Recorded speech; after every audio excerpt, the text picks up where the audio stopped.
Ya,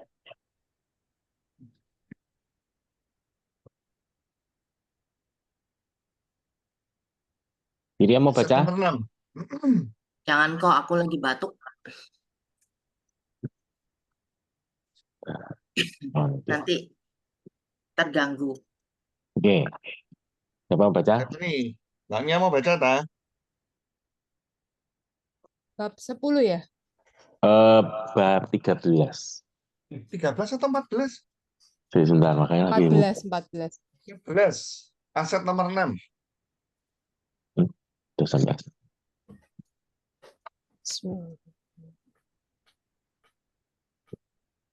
Bab 14, aset nomor 6, keterampilan kepemimpinan yang tak tertandingi.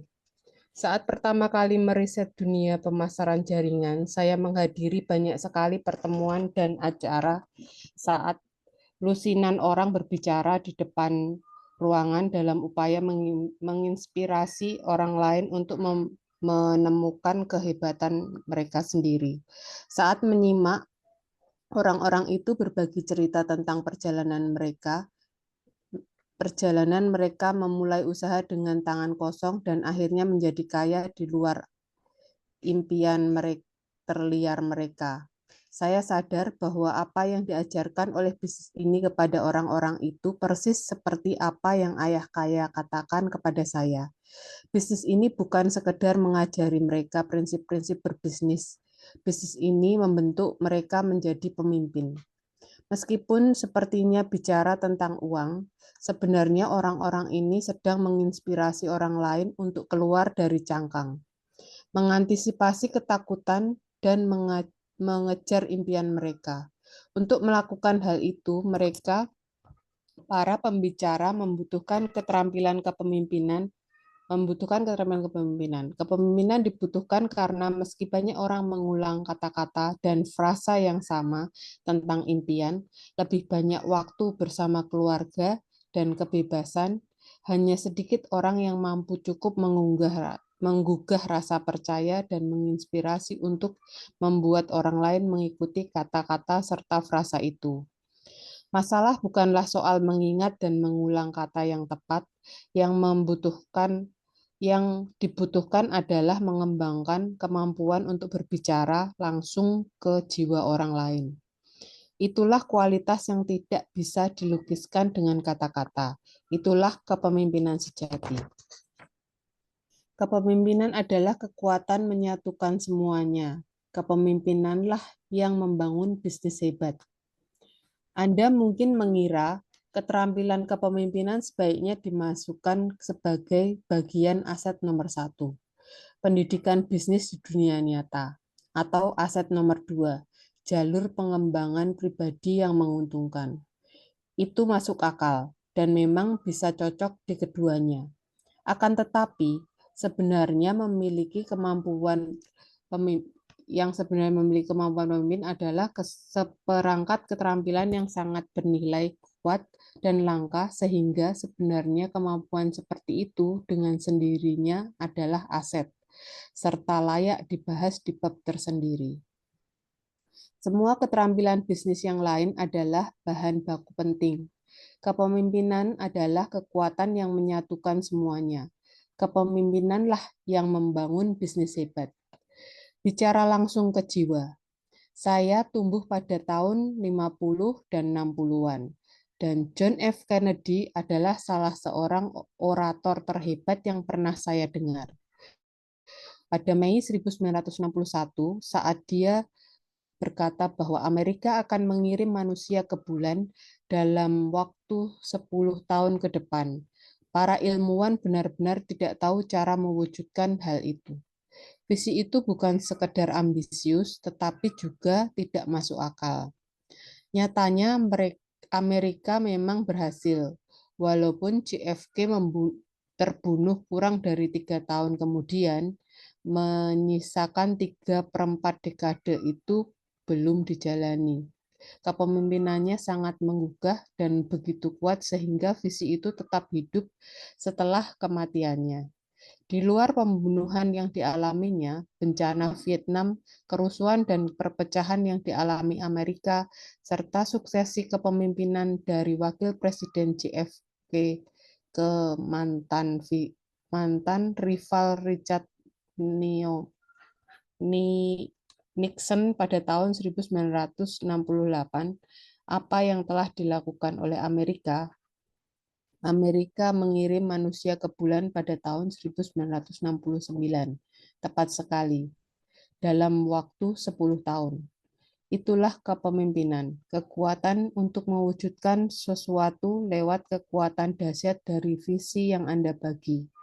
Pemimpin sejati dapat memindahkan gunung.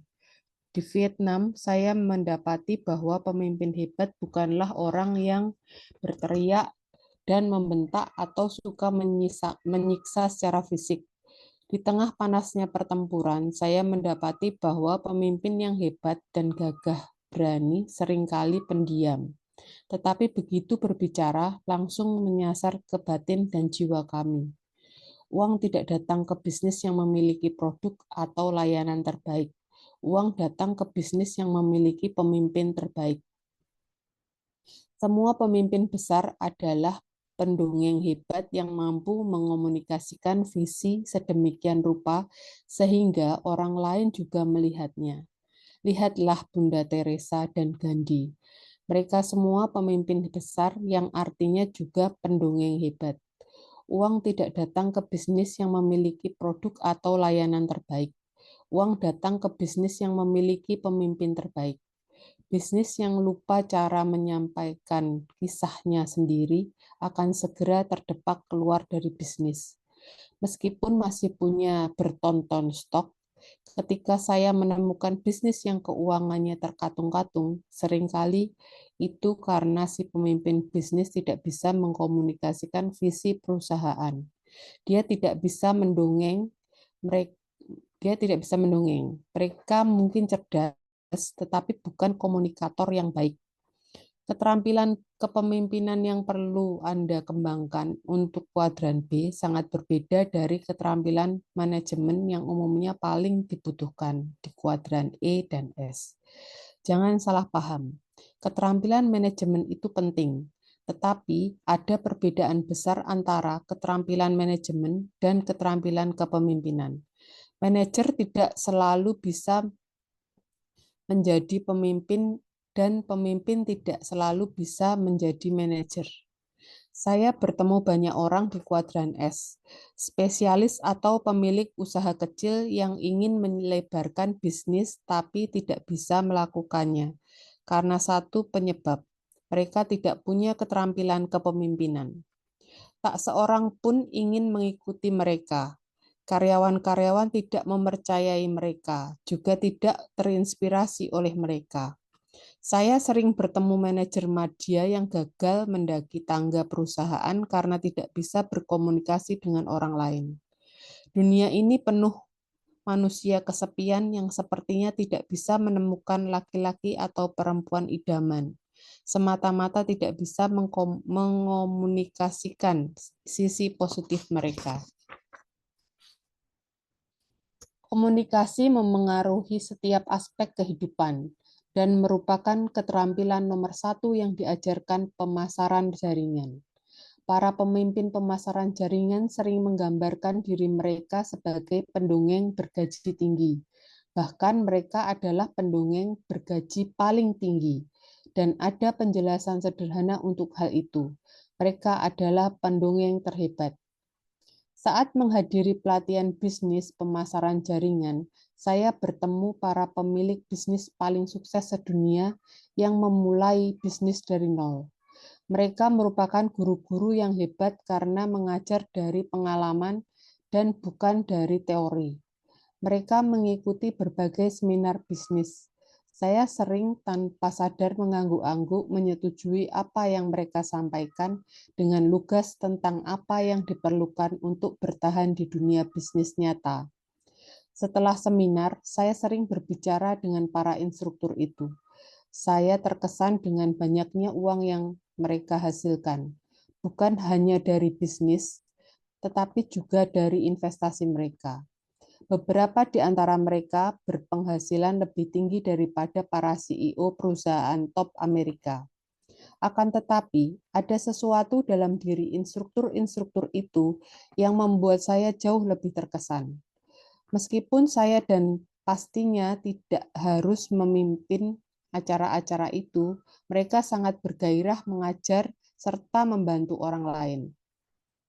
Saya mulai sadar bahwa landasan bisnis pemasaran jaringan adalah para pemimpin mengangkat orang, sementara landasan perusahaan swasta atau badan usaha milik negara konvensional adalah mempromosikan segelintir orang dan menjaga sekumpulan besar karyawan tetap puas dengan gaji bulanan. Instruktur di dunia pemasaran jaringan tidak akan berkata, jika tidak bisa bekerja dengan baik, Anda saya pecat. Sebaliknya, mereka berkata, saya akan membantu Anda melakukan dengan lebih baik dan lebih baik lagi. Selama Anda mau belajar, saya siap menjadi pendamping Anda. Kita itu satu tim. Tipe pemimpin yang sangat istimewa. Banyak orang memiliki kualitas pemimpin dalam diri mereka, tetapi kualitas itu tidak pernah digali. Mereka tidak pernah punya kesempatan. Ayah kaya saya tahu hal itu. Salah satu alasan dia mendorong saya bergabung dengan Korps Marinir dan pergi ke Vietnam adalah karena hal itu akan mempertajam keterampilan kepemimpinan saya. Bagaimanapun Anda tidak perlu bergabung dengan marinir untuk menjadi pemimpin di dalam diri Anda untuk kesempatan berkembang. Anda bisa memperoleh peluang itu lewat pemasaran jaringan. Bagusnya program kepemimpinan pemasaran jaringan bukan hanya dalam soal mengasah keterampilan kepemimpinan, tetapi juga tipe kepemimpinan khusus yang dihasilkannya.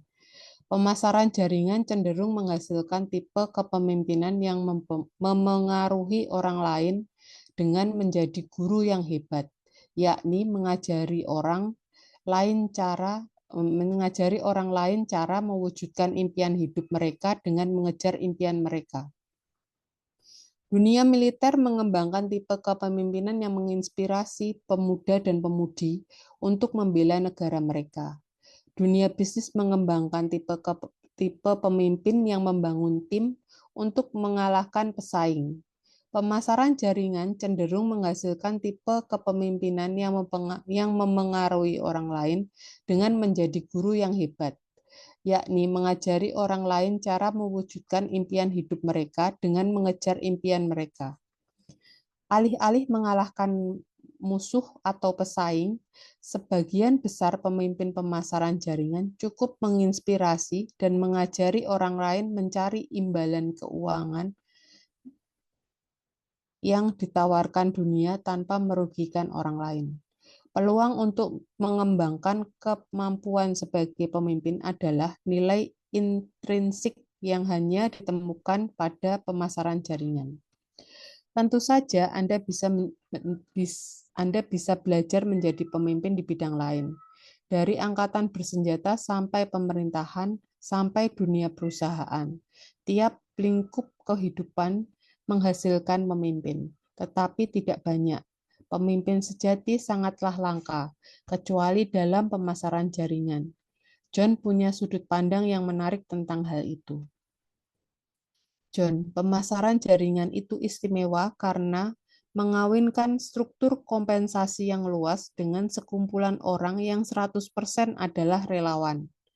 Anda tidak akan menemui seorang pun distributor pemasaran jaringan yang mencatatkan kehadiran atau harus muncul di kantor sebagai perwakilan independen. Tak seorang pun direkrut atau dipecat. Semua bekerja dengan sukarela. Tak seorang pun memberitahu Anda apa yang harus dilakukan. Tak seorang pun bisa memberi Anda perintah. Jadi, bagaimana sistem ini bekerja? Mekanisme apa yang menggerakkan mesin itu? Jawabannya satu kata, kepemimpinan. Dan kepemimpinan yang Anda kembangkan dalam bisnis pemasaran jaringan akan muncul di setiap aspek lain kehidupan Anda. Keempat, elemen kepemimpinan. Sekolah tradisional melatih Anda menjadi karyawan. Sekolah seperti itu hanya berfokus pada satu hal, kemampuan mental Anda. Jika berhasil menyelesaikan persamaan dan mengerjakan tes dengan baik, Anda dianggap cukup cerdas untuk menjalankan perusahaan. Itu konyol sekali. Penyebab kesuksesan saya sebagai wirausaha adalah pelatihan yang saya terima di Korps Marinir. Sekolah militer menyiapkan Anda menjadi pemimpin hebat dengan tidak hanya berfokus pada kemampuan mental, tetapi juga kemampuan emosional fisik dan spiritual Anda. Mereka mengajari Anda cara bertahan di bawah tekanan ekstrim. Saya cakap menerbangkan helikopter di Vietnam, tetapi saya tidak mungkin memperoleh kemampuan itu tanpa mengembangkan spiritualitas saya.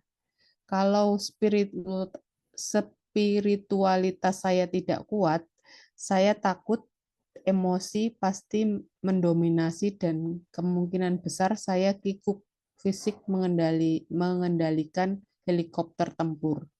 Membuat keempat elemen itu mental, emosional, fisik, dan spiritual bekerja selaras membantu saya menyelesaikan misi tersebut. Spiritualitas berkembang juga mempersenjatai saya sebagai pengetahuan dan pemahaman atas apa yang diperlukan untuk menjadi pemimpin bisnis yang baik. Karena keempat hal itulah yang diperlukan untuk sukses dalam bisnis, mental, spiritual, fisik, emosi. Jika tidak bisa mengendalikan keempat aspek dalam diri Anda akan gagal. Jika tidak bisa membantu karyawan mengembangkan keempat elemen itu, dan dengan begitu membantu mereka menjadi pemimpin yang efektif, Anda akan gagal. Sesederhana itu. Masih ada lagi yang diajarkan sekolah militer kepada Anda. Berada di garis depan berarti tidak peduli Anda disukai atau tidak. Tentu saja tidak semua ingin disukai, tetapi menjadi pemimpin yang hebat, Anda harus menetapkan batasan, memonitor perilaku staf, serta melakukan koreksi kapanpun diperlukan. Kadang Anda bisa membuat orang lain jengkel. Ya, itu akan terjadi. Itu tak terhindarkan. Akan tetapi, inilah yang juga akan terjadi. Anda menciptakan tim terbaik yang mungkin diciptakan. Tim yang memahami harapan Anda dan apa yang bisa serta tidak bisa toleransi. Lagi? Oke, terima kasih. Ya, mungkin ada yang mau sharing?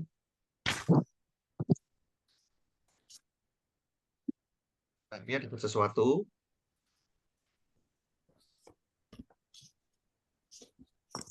Dapat karena ngerasain sendiri kerja di konvensional, memang untuk dimanapun kalau mau anak buahnya sepemikiran sama kita harus diajari dari awal, komunikasinya harus baik. Jadi misalkan ada hal yang buruk yang harus dilakukan, itu memang karena harus dilakukan, nggak bisa tidak dilakukan. Dan mereka akan tahu bahwa kenapa atasan harus melakukan hal itu. Kalau mau timnya berjalan dengan baik, harus mau meluangkan waktu untuk mengajari supaya larinya bisa cepat bareng. Kalau kita aja yang pinter, lama-lama semua kita yang ngerjakan sendiri.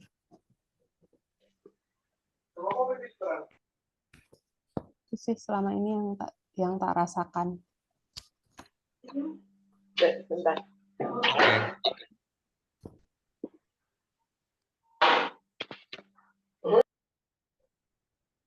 Lain teman-teman.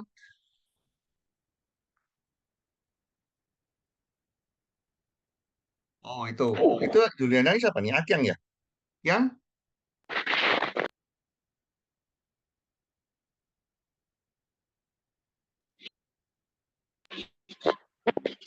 Oke, pemimpin ditemukan dan dibentuk, ya. Jadi ya kembali lagi kita diingatkan bahwa seringkali kalau kita di luar sana, jarang sekali orang itu mengajarkan tentang kepemimpinan, ya. Tapi sekali lagi Robert Kiyosaki menggarisbawahi apa sih keunggulan dari pemasaran jaringan? Keunggulan pemasaran jaringan adalah kita ini menciptakan, kita ini meng-create para pemimpin, kita ini meng-create para guru-guru yang hebat, ya. Bahkan di halaman berapa tadi ya? Itu kan menarik, dia menceritakan bahwa di luar sana orang itu bisnis itu menyingkirkan pesaing, ya kan. Kalau di sini nggak usah, kita ngapain mikirin pesaing, ya kan. Kita lahirkan pemimpin-pemimpin baru aja, ya kan. Tadi ada mana ya istilahnya ya? Tadi saya garisin kok.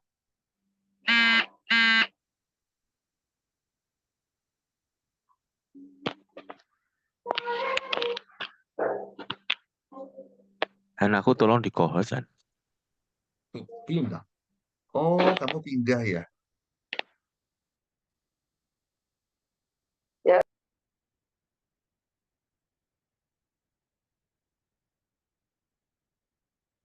Oh, ini nih di halaman 93, ya kan, di paragraf ke berapa itu?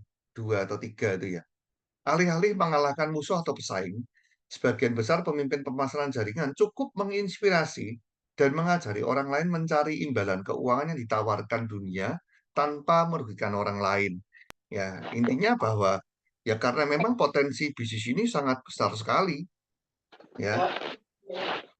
Bahkan jujur teman-teman, banyak sekali apa namanya orang-orang tuh yang bertanya kepada saya, ya bisa dikatakan juga mungkin saya asik sekali di bisnis ini ya, karena bisnis ini itu kita membangun first line baru aja, ya kan, itu potensi pendapatannya udah bedanya jauh, ya kan. Jadi apa namanya, ya sekali lagi bahwa potensi di bisnis ini itu sama dengan bisnis di luar. Tapi yang membuat saya tuh enjoy sekali di bisnis ini adalah saya tuh bantu orang lain menemukan potensi-potensi di dalam diri mereka. Banyak loh sebetulnya orang-orang itu punya potensi-potensi kepemimpinan, cuman karena mereka ada di lingkungan atau mungkin mereka ada di tempat yang kurang tepat, ya kan. Pada akhirnya tuh nggak keluar, ya kan. Bahkan mungkin di dunia konvensional, ya kan, mereka tuh diremehkan sekali itu. Tapi yang menarik adalah eh, kita bisa membantu mereka di sini.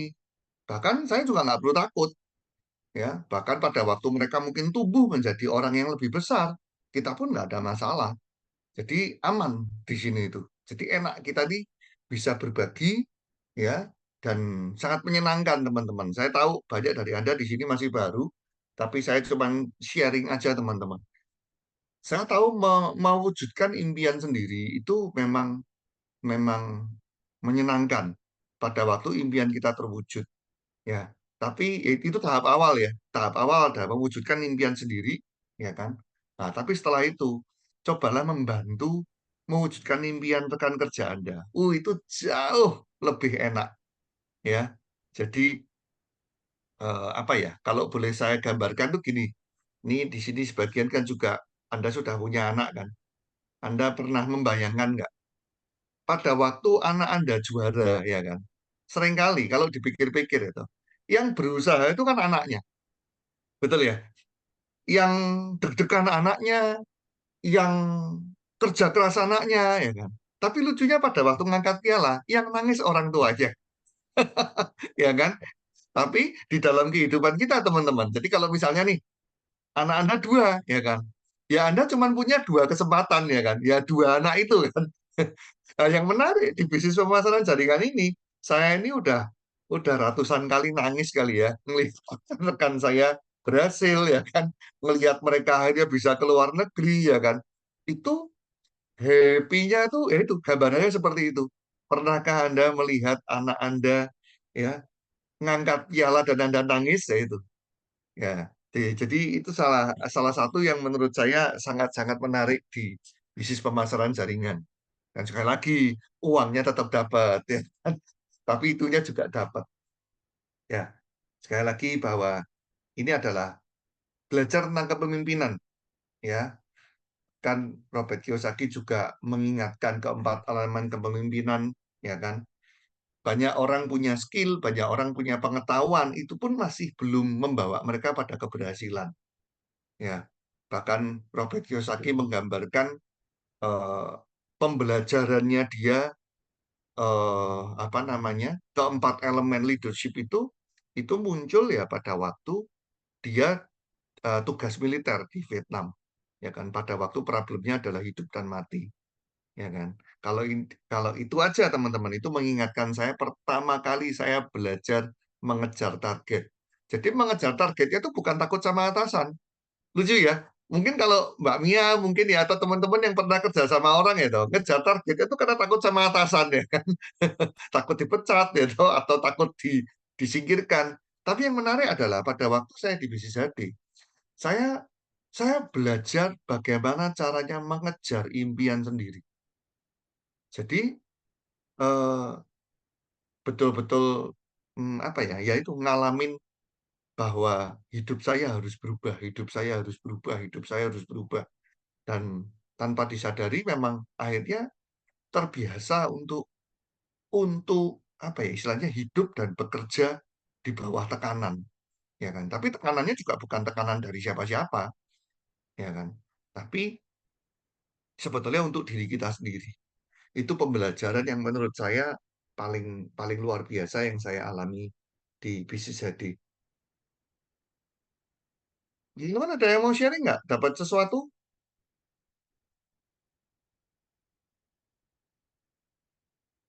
Dan ini lagi digarisbawahi kan di halaman 94 yang atas itu. Yang menarik adalah, ya karena saya juga belajar di network marketing atau di pemasaran jaringan ini sejak dari usia 25 tahun ya.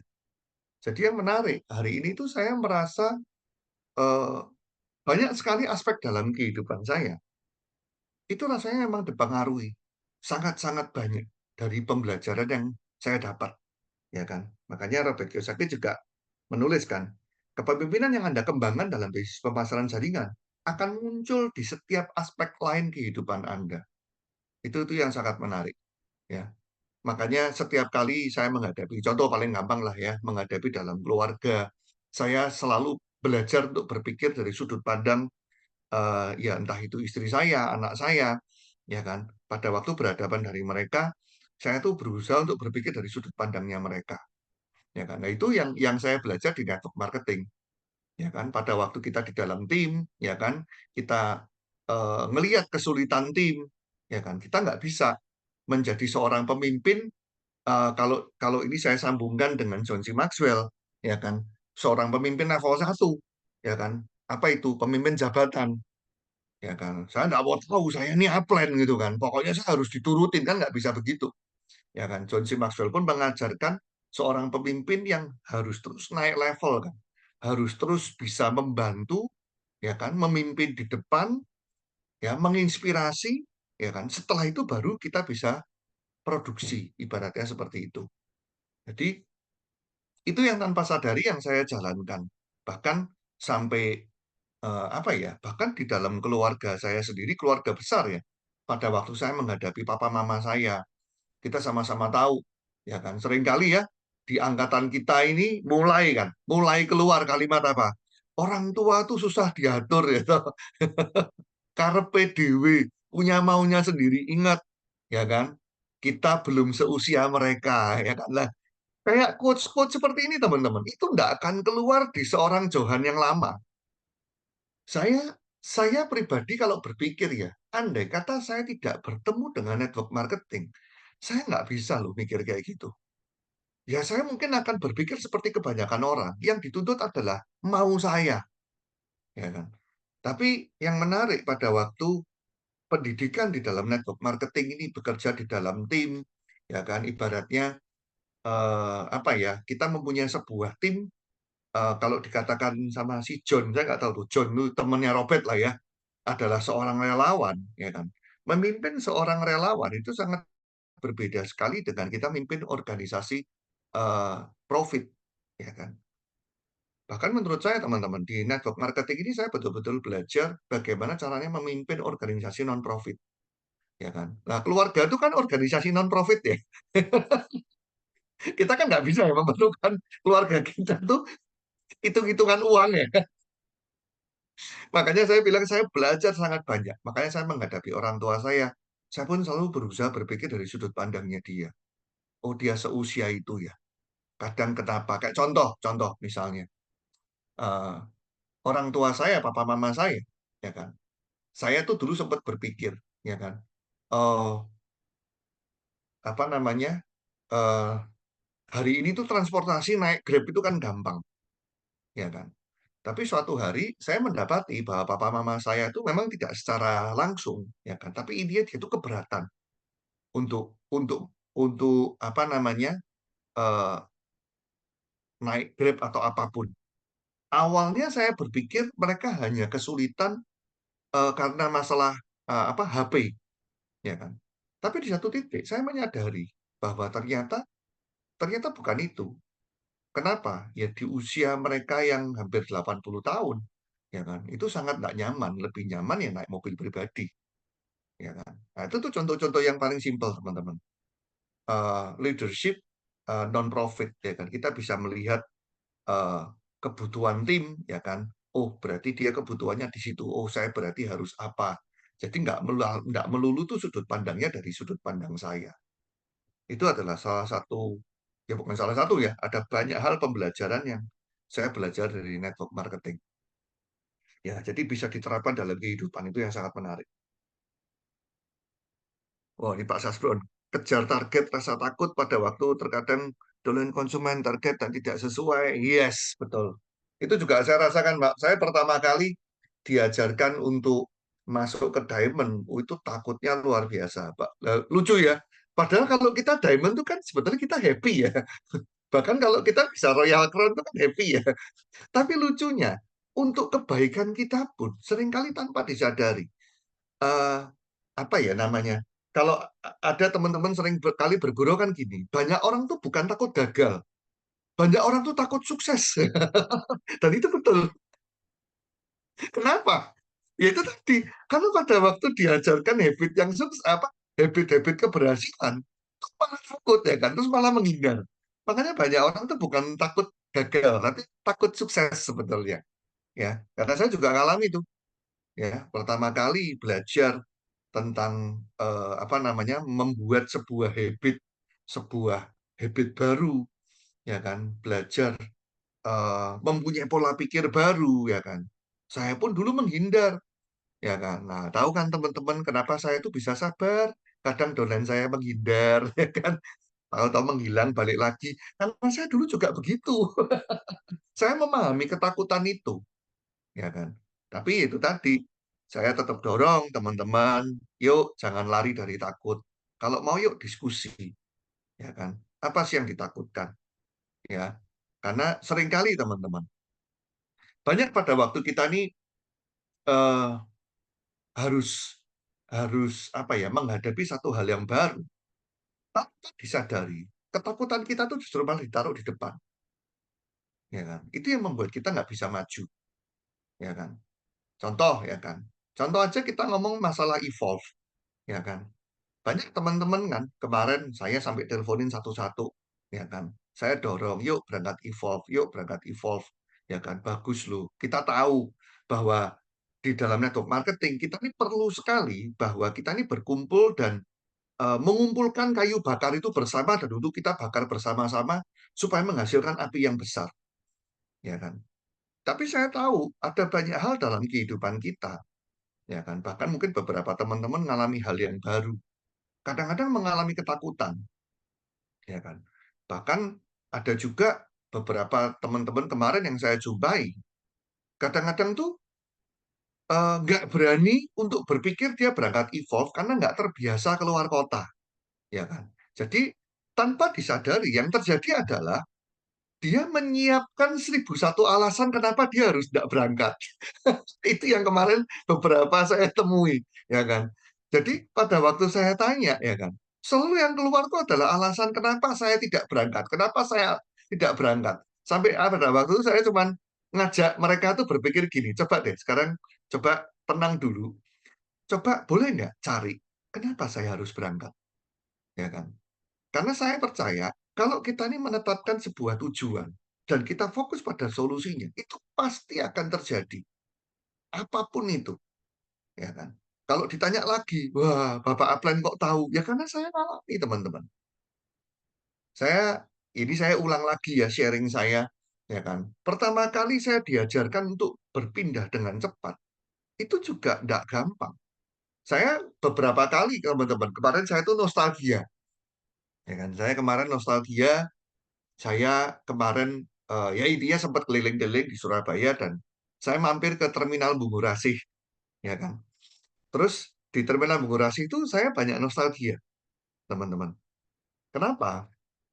Karena dulu saya tuh sering sekali naik bis, ya kan. Bahkan istri saya pun tidak percaya. Jadi saya cerita, ini loh, ini dulu di sini saya bilang, ini dulu di sini, ini tempat nitipin motor itu. Terus istri saya nanya, loh, lah kamu kok? Loh, dulu kan aku sering.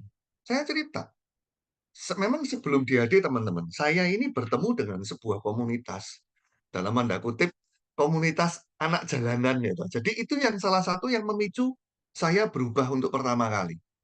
Saya kemarin sampai cerita ke istri saya, andai kata saya nggak ketemu komunitas ini, mungkin andai kata gini, andai kata saya nggak pindah Surabaya dan ketemu dengan komunitas ini, dan saya itu tetap di Semarang, saya itu mungkin masih menjadi seorang Johan yang lama, Johan yang orang rumahan, ya kan, Johan yang nggak berani kemana-mana.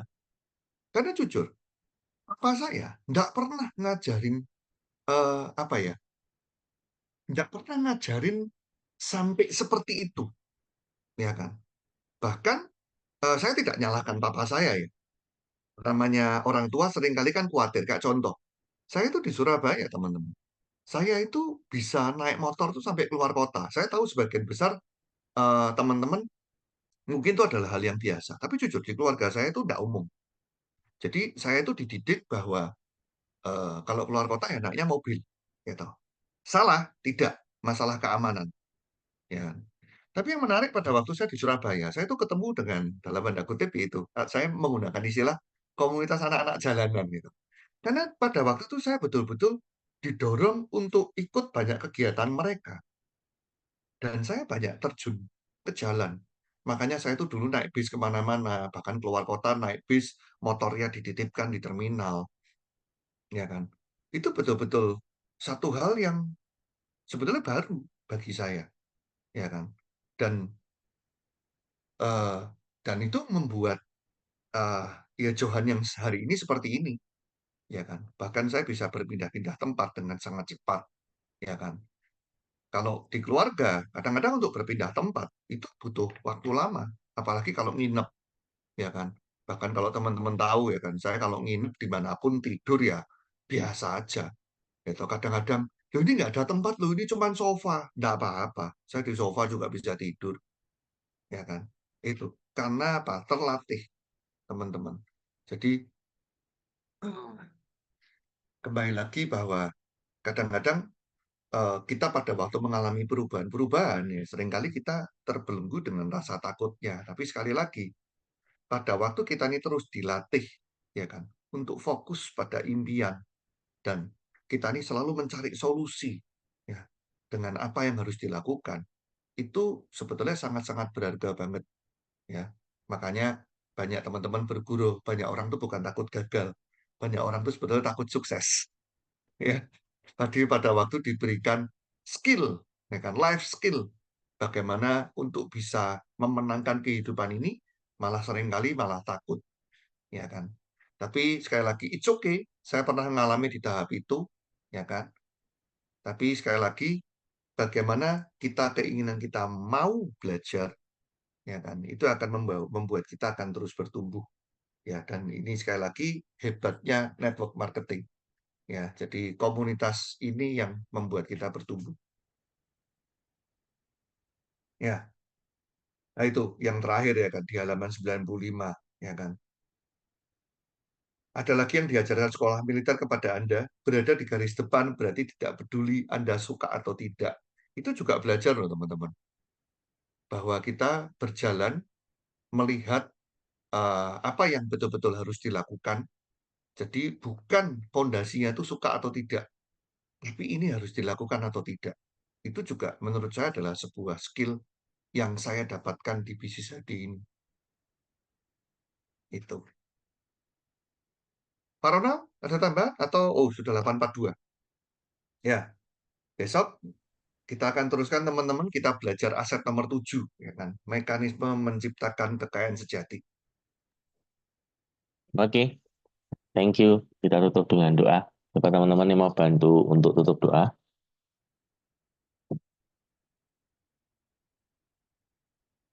Ya, mulai saya nih. Yuk kita doa menurut keyakinan kita masing-masing. Saya pimpin menurut keyakinan saya. Bapak yang Maha Baik, terima kasih untuk pagi hari ini. Kami boleh berkumpul di awal minggu ini. Kiranya sertai kami sepanjang minggu ini dan sertai kami sepanjang hari ini. Dalam apapun yang kami kerjakan, Engkau Tuhan yang menyertai kami, memberkati kami, dan Engkau Tuhan yang membuat kami berhasil. Kami mengucap syukur untuk anugerah-Mu, dan kami mau kembalikan segala pujian, hormat, kuasa, dan kemuliaan hanya bagi nama-Mu. Amin. Ayo kita foto.